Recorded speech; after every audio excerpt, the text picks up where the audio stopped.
Hi everyone, welcome back. If you are new here, welcome my friend. My name is Anessa and this is Love Righteously. This channel exists so that we can talk about womanhood as Christian women, explore our faith, and really understand what it means to have fun and live a life on purpose and with purpose, right? To live intentionally in a way that honors God.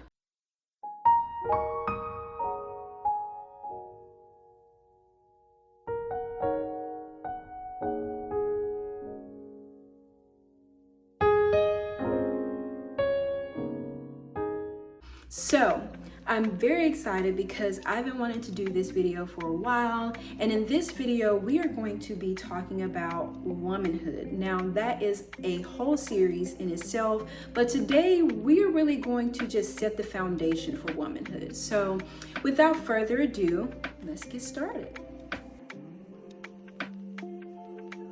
All right, so womanhood is not a birthday. It's not about turning 18 or 21. That's what we do to celebrate womanhood, but womanhood is so much more than that. Womanhood is a season, an identity, but also a posture of life. It's really a decision, if you will. It's the moment that you stop waiting for someone else to tell you who you are, and you really begin to stand and embrace who you are as a woman, right? So as Christian women, we know it's more than just maturity. It's about reflecting Christ and how we carry ourselves, how we love others, and really how we honor God with our lives. Okay. So I have actually been thinking about womanhood for quite some time now. I've been having a lot of discussions with other women, younger, my age, and older than me, and I've just been thinking about what womanhood really means. Not what culture says or what my age is and things like that, but what it really feels like, what it really means to step into it. So for me, stepping into womanhood hasn't only been about trial and error. It's really been about growth, and growth that has been found in my personal relationship with the Lord. And so I just want to share some of those things today. And I really feel like womanhood is about becoming the kind of woman who really knows her worth and who is in Christ, who sets her boundaries with wisdom and who really chooses to live a life with purpose. And that is why I started this channel. So today, I really want to share how I define womanhood in 5 ways and throw in some habits to kind of walk us through that. Okay, so number 1, I define womanhood as growth, right? So I think that girlhood is really often about exploring and learning and depending on others to shape your experiences, your worldview, maybe things like that, right? But as you transition from womanhood to girlhood, and really girlhood is where life often happens to us, but as you start to make that transition, this is where you really see a woman beginning to take ownership of her choices, her well-being, and her future. So it's choosing discipline and choosing wisdom and obedience over drifting, right? So I think that it's really when you move from life is happening to me to I'm co-creating my life. And it's a really good feeling. 1 Corinthians 13:11 says, "When I was a child, I spoke like a child.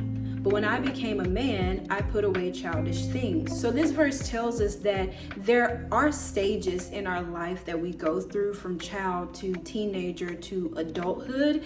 And we have to be willing to grow into those, right? To really step into those with vigor and anticipation, acceptance and excitement, because each stage is really beautiful. And womanhood has its own beauty that is different from girlhood.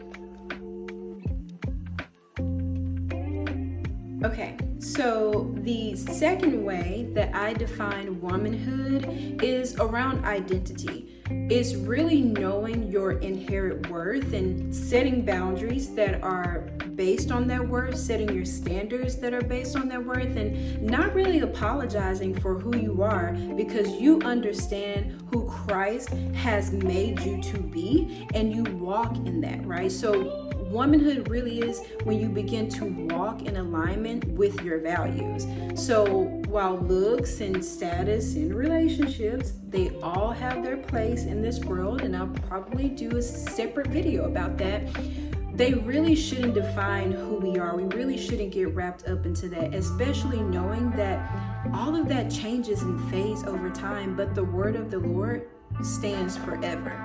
So who you are, your identity, is rooted in being a daughter of God who is chosen, who is loved, and who really is set apart. And once you understand that, you begin to operate differently.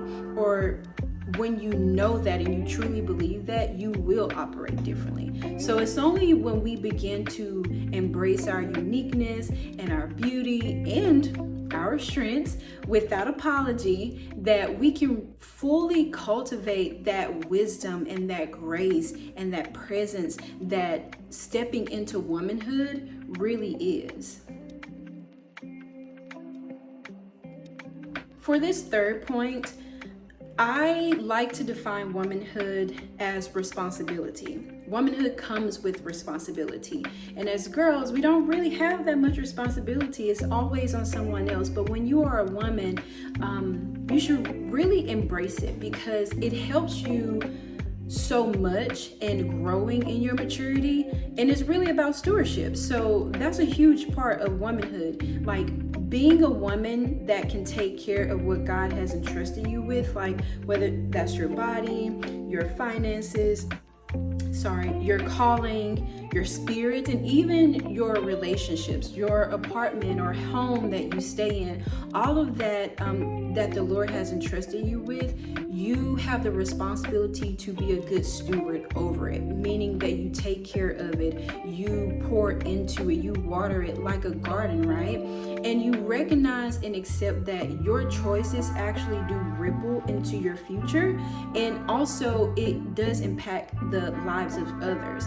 And we are called to honor people. We are called to think of others more than we think of ourselves. And so that is a part of that responsibility that we have as women. So number 4 of how I define womanhood. Now this one is about balance, womanhood as balance. And Proverbs 31:25 actually says that she is clothed with strength and dignity, and she laughs at the days to come, right? So true womanhood really is about balance. And all of us have our own fair share of stories when it comes to balance. But balance with being strong and resilient, yet also soft and tender. We don't have to be hard-bodied all the time, right? We don't have to bulldoze our way. We need to understand the art of ebb and flow, right? To rest and to work. And so all of those things have their lessons within themselves, and you can draw different things from those, because anything that is too much can be overkill, right? There was a phrase that I was trying to use, but I forgot it.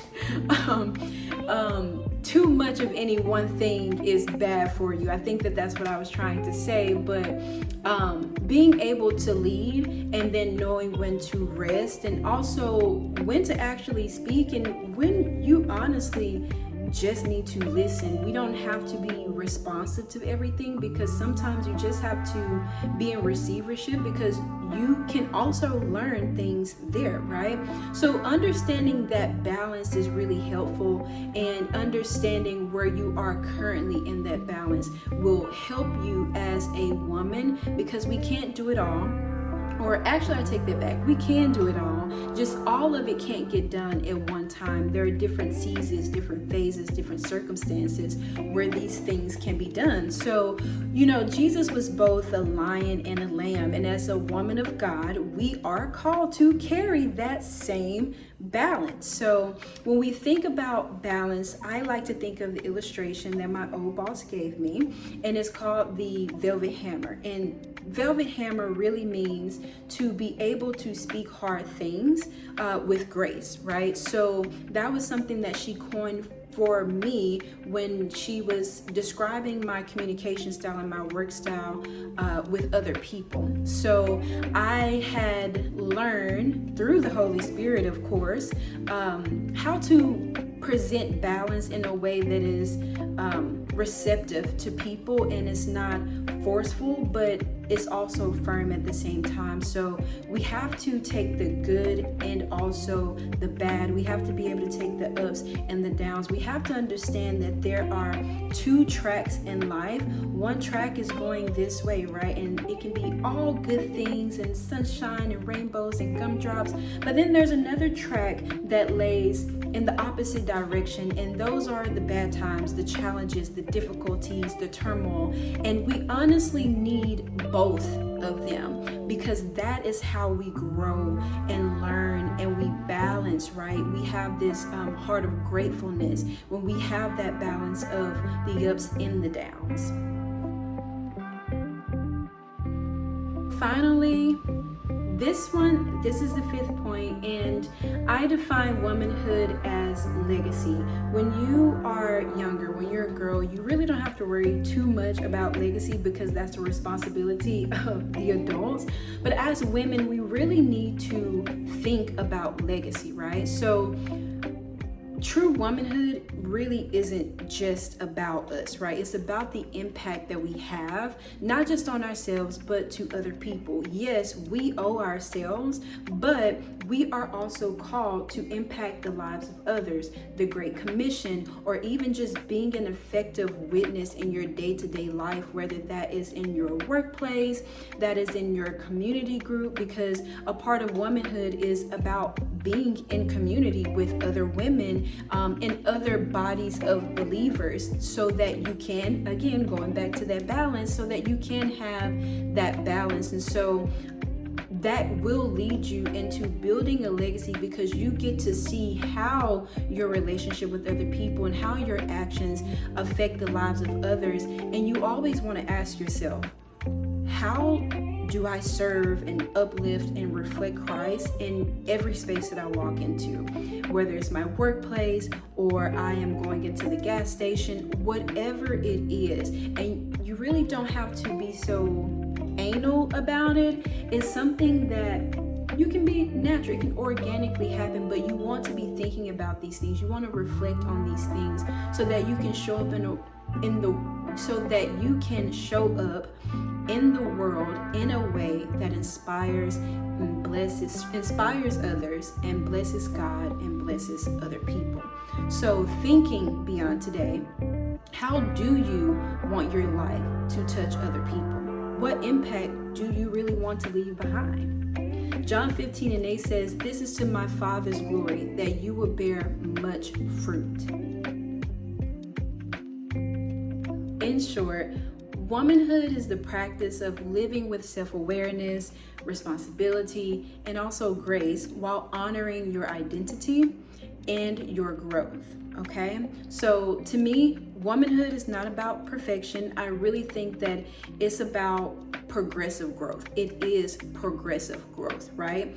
Rome wasn't built in a day, and you were not either, okay? So just remember that you don't have to be so hard on yourself when you are transitioning into womanhood, or if you are already in womanhood. Don't be so hard on yourself. Show some grace, right? Because womanhood is really the courage to carry yourself with that grace, even while you are still becoming. So it's choosing daily to walk in wisdom, to honor God, and also to grow in grace. So, with that, let me ask you, how do you define womanhood? And how has your faith shaped your journey into womanhood? So I do want you to think about these questions and then share with me in the comments, because I would love to hear your story, because stepping into womanhood looks different for all of us, and there is a beauty in those differences, and we should talk about them, right? That's how we grow, that's how we learn, that's how we mature, but that's also how we pour into each other. So I really hope that you have enjoyed this video, and if this video has encouraged you, please subscribe to this channel, like this video, share this video, and I